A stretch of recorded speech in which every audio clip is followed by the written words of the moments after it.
तो देखो, इस साल बॉलीवुड की फेस्टिवल्स पे जितनी भी मूवीज रिलीज हुई हैं उनमें से कोई भी सक्सेसफुल नहीं हो पाया है। और पिछले हफ्ते जो दिवाली गई वो भी सेम ट्रैक पे जाती हुई दिख रही है। लेकिन एक महीने पहले रिलीज हुई लो बजट फिल्म कांतारा इतने बेहतरीन तरीके से कमाई कर रही है ना कि अगर मैं आपको उसके बॉक्स ऑफिस नंबर्स बताऊं तो आपका माइंड टोटली ब्लो हो जाएगा। और ये बात मैं बढ़ा चढ़ा के बिल्कुल नहीं कह रहा हूँ। यहाँ पे कुछ लोगों को ऐसा लग सकता है, तो चलो एक बेट करते हैं। जब मैं आपको कांतारा मूवी के रीसेंट बॉक्स ऑफिस नंबर बताऊंगा और अगर आपको माइंड ब्लोइंग लगे तो आपको चैनल को सब्सक्राइब और इस वीडियो को लाइक करना पड़ेगा। और अगर वो आपको माइंड ब्लोइंग नहीं लगे तो कोई नहीं, कमेंट में लिख देना मजा नहीं आया। मैं अगली बार और मेहनत करके आपके लिए कुछ इंटरेस्टिंग लेके आऊंगा। लेकिन उससे पहले क्या आप लोगों ने ध्यान दिया कि इस दिवाली पे आई 2 मूवीज ने पिछले 10 साल का रिकॉर्ड तोड़ा है। और ये मैं अच्छे सेंस में बिल्कुल नहीं कह रहा हूँ। अक्षय कुमार की राम सेतु को दिवाली पे आई एक डिजास्टर मूवी के पहले दिन का कलेक्शन क्रॉस करने में 6 दिन का समय लग चुका है। थग्स ऑफ हिंदुस्तान जिसके पहले दिन का कलेक्शन था लगभग 52 करोड़ और राम सेतु के पहले दिन का कलेक्शन है 15 करोड़ और संडे आते आते इसका कलेक्शन लगभग 54 करोड़ के आसपास हो जाएगा।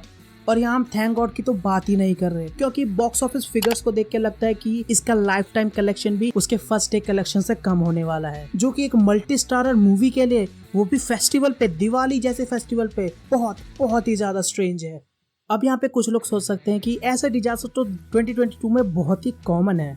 अमिताभ बच्चन, अजय सर, अक्षय कुमार की और भी मूवीज फ्लॉप हुई है, तो इसमें ऐसा खास क्या है? तो 2 रीजंस की वजह से राम सेतु और थैंक गॉड के बॉक्स ऑफिस नंबर्स को हाईलाइट करना बहुत जरूरी है। पहला, पिछले 10 सालों में ये पहली बार होगा कि दिवाली के शुभ अवसर पे थिएटर्स में 2 मूवी रिलीज हुई हैं और दोनों के दोनों फ्लॉप या डिजास्टर होके निकली हैं। दूसरा, पिछले 10 सालों में ये भी पहली बार होगा कि दिवाली के अवसर पे 2 मूवीज रिलीज हुई हैं जिनमें से कोई भी 100 करोड़ का मार्क क्रॉस नहीं कर पाया है। यार, दिवाली पे रिलीज हुई एक डिजास्टर थग्स ऑफ हिंदुस्तान ने भी 100 करोड़ का मार्क क्रॉस किया था। तो ये फेस्टिवल और बिजनेस के नजरिए से बहुत बड़ी चीज है। इतना underwhelming Diwali box office collection last 2011 में देखा गया था, जब शाहरुख खान सर की रावण रिलीज हुई थी। लेकिन उसके भी पहले 3 दिन का कलेक्शन 45 करोड़ और पहले वीक का कलेक्शन 92 करोड़ क्रॉस कर चुका था। अब यहाँ पे कुछ लोग सोच सकते हैं कि ये बंदा जिस भी मूवी के साथ राम सेतु और थैंक गॉड की कंपैरिजन कर रहा है वो सभी की सभी पैंडेमिक की पहले आ चुकी हैं। उस समय सिचुएशन कुछ और थी और इस समय सिचुएशन कुछ और है। तो अक्षय सर की पिछली दिवाली रिलीज सूर्यवंशी को ही ले लेते हैं, जो कि 50% ऑक्यूपेंसी के साथ रिलीज हुई थी। आपको सुन के बहुत हैरानी होगी कि राम सेतु और थैंक गॉड का लाइफ टाइम कलेक्शन हो सकता है वो सूर्यवंशी के पहले 3 दिन के कलेक्शन को भी क्रॉस ना कर पाए।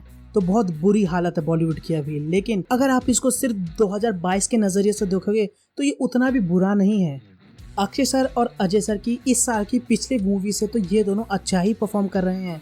राम सेतु ऑलरेडी बच्चन पांडे और रक्षाबंधन के लाइफ टाइम कलेक्शन को क्रॉस कर चुकी है और थैंक गॉड रणवीर 34 से तो काफी बढ़िया परफॉर्मेंस दे रहा है। तो ये तो हो गई बॉलीवुड की बात। अब बढ़ते हैं उस माइंड ब्लोइंग चीज की तरफ और बात करते हैं इस साल के सबसे इंटरेस्टिंग और इंट्रिगिंग बॉक्स ऑफिस नंबर्स के बारे में, जो कि है कांतारा मूवी की। ऋषभ शेट्टी द्वारा डायरेक्ट करी गई कांतारा रिलीज हुई थी 30 सितंबर को और तब से लेकर अब तक इसकी कमाई सिर्फ बढ़ी है। इसके इनकम के ट्रेजेक्टरी का पैटर्न आपको बाहुबली 2, KGF 2, RR जैसी हाईएस्ट ग्रोसिंग मूवीज में भी नहीं दिखेगा। यहाँ पे मैं बस इनकम की ट्रेजेक्टरी दिखाने के लिए इन तीनों मूवीज का एग्जांपल ले रहा हूँ। एग्जांपल के तौर पे अब बाहुबली 2 का ये वाला ग्राफ देखो, अब KGF 2 का और अब RR का। इन सभी ग्राफों में आपको एक चीज नोटिस हो रही होगी कि इस सभी के सभी ग्राफ डिक्रीजिंग ऑर्डर में है, यानी यहाँ पे सिर्फ इनकम घटती हुई दिख रही है। अब आप कांतारा के इनकम का ग्राफ देखिए, इसका ग्राफ बाकी सभी फिल्मों से हटके इंक्रीजिंग ऑर्डर में है, जो कि इसके बॉक्स ऑफिस नंबर को बहुत स्ट्रेंज और फैसिनेटिंग बना देता है।